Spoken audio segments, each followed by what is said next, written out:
Hi friends नमस्कार आपणको मो channel को नमीस किचन को स्वागत। आज मु आलू और पियाजर गोटे रेसिपी आनी। यही रेसिपीटी जदि आपण मानक भल लगे ताहले लाइक शेयर और कमेंट करने को जमार भी भूलें और पाखे थिबा बेल बटन को क्लिक करेंगे। आज मु आलू और पियाजर तरकारी बनैबी। चलतु से कौन कौन जिनस दरकार देखि नवा। मु दुईटी मीडियम साइज आलू को सिझेकी चोपा छड़ेकी नहीं। गोटे चामच जीरा, 2 खंड डालचीनी, गोटे इंच अदा आउ 5 ରୁ 7ଟି रसुण कोला को मुझे छेचिकी नहीं। आपन चाहिए पेस्ट मध्य नहीं पारे। कस्तूरी मेथी गोटे चामच नहीं। पियाज मु दुईटी मीडियम साइज रो पियाज को सरू सरू एमती छोट छोट लंबा लंबा साइज रो काटिकी नहीं। ता सहित लंका गुंड, हलदी गुंड, जीरा गुंड, धनिया गुंड, किचन किंग मसला, लुण स्वाद अनुसार, तेल, पानी आमर दरकार अनुसार, धनिया पत्र, भृषंग पत्र 7 ରୁ 8टी,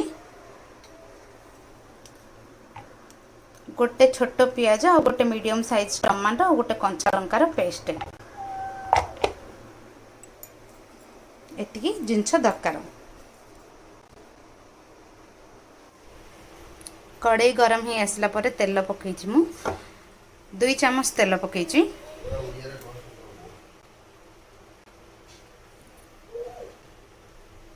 तेल गरम हो आसिले जीरा और डालचीनी पकेवा।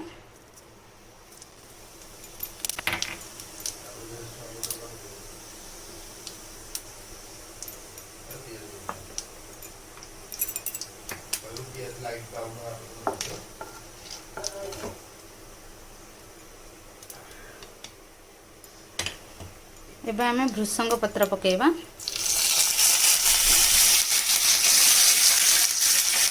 तापर आमे पियाज पकेवा।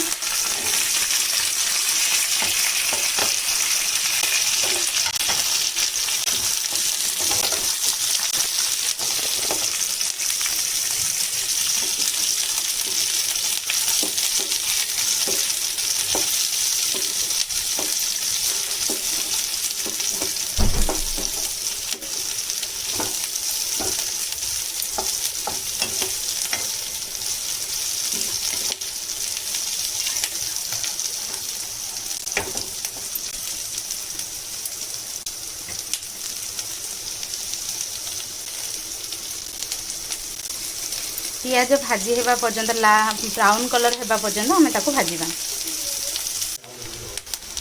एबे हमर पियाज ब्राउन कलर हे आसलानी। एथिरे आमे अदा रसुण रो छेचा पकेबा।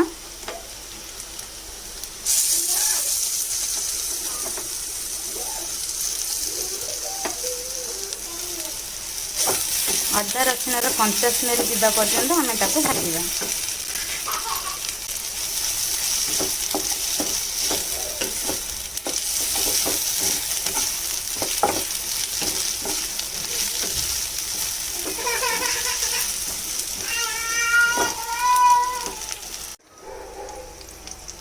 एबे आमर अदा रसुण पेस्ट अदा रसुण छेचार कंचा स्मेल पळेलानी। एबे आमे सेइथरे मसला ऐड करबा।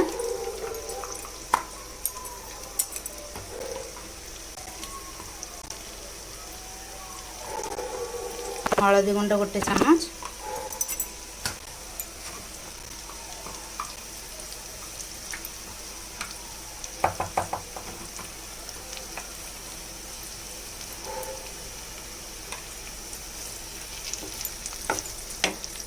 लंका गुंड गोटे चामच। तेलटा को टिके साइड कर लंका गुंडा पकेले लंका गुंडार कलर आसे।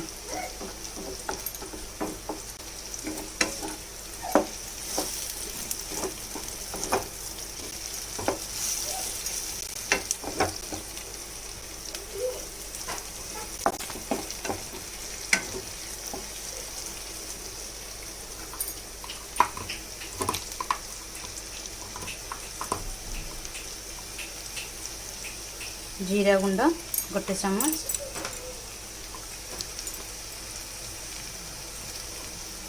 धनिया गुंड 1 चामच। एबे आमे मसला को भल भाबे गोळेई देबा।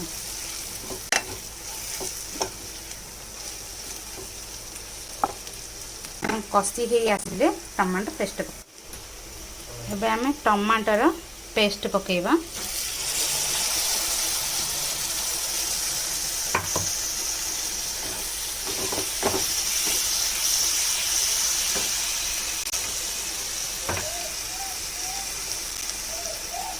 लुण स्वाद अनुसार पकेबा।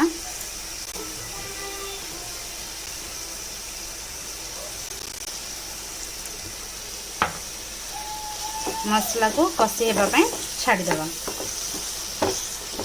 आर कंचा स्मेल जीवा पर्यंत एवं तेल ऊपर को बाहर पर्यंत मसलाटा को आम एबे कसीबा। चलते एबे देख नेबा हमार तेल बाहर आसला ऊपर को मसला कसी हो गलाने।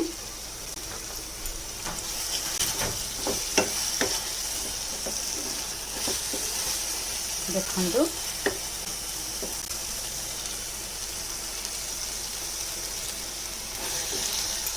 मसला भी लागनी आमर।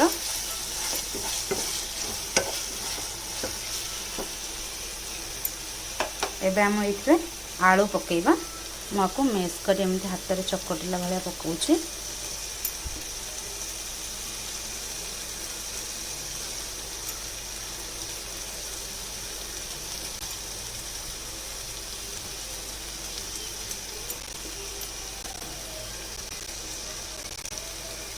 आपण चाहिए छोट छोट करी काटिकी मध्य नहीं पारिबे।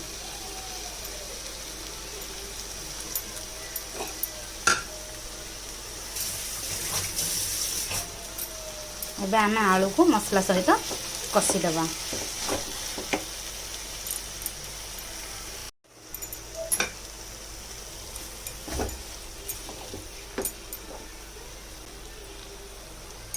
देखंतु हमर एबे आलू मसला सहित कसी हेई आसिलानी।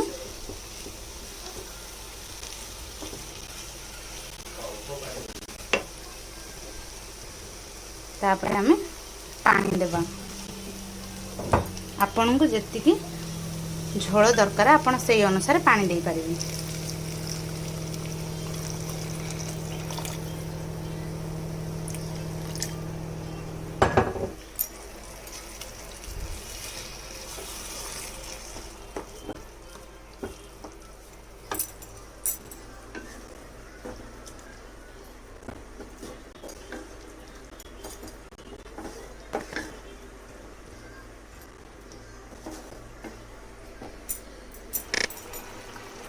एबे फुटी गलानी हमर आलू पानी से एबे आमे किचन किंग मसला पकेबा। आपन कौन सी ब्रांड रो भी पके पारिबे किंतु मो पाखरे एटा थिला सेत में मो इथर पकाउछि।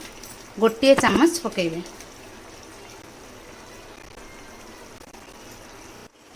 एबे हमर हेई आसलानी तरकारी। आमे एबे कस्तूरी मेथी की एमिति क्रश करी पकेले आर फ्लेवरटा भल आसे।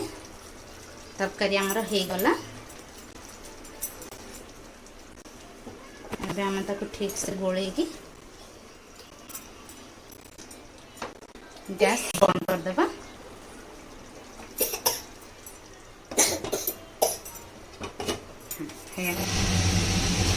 हमर आलू पियाज तरकारी एबे प्रस्तुत हेला। एबे आमे परसिबा।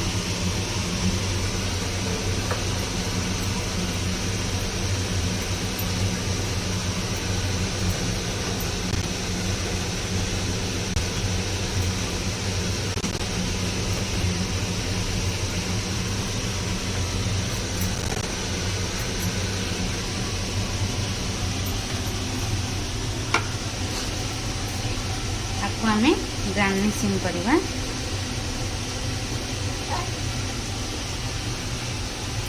आपको आपण पूरी सहित किंबा रुटी सहित खाई पारे। मु आज पूरी बनैछि।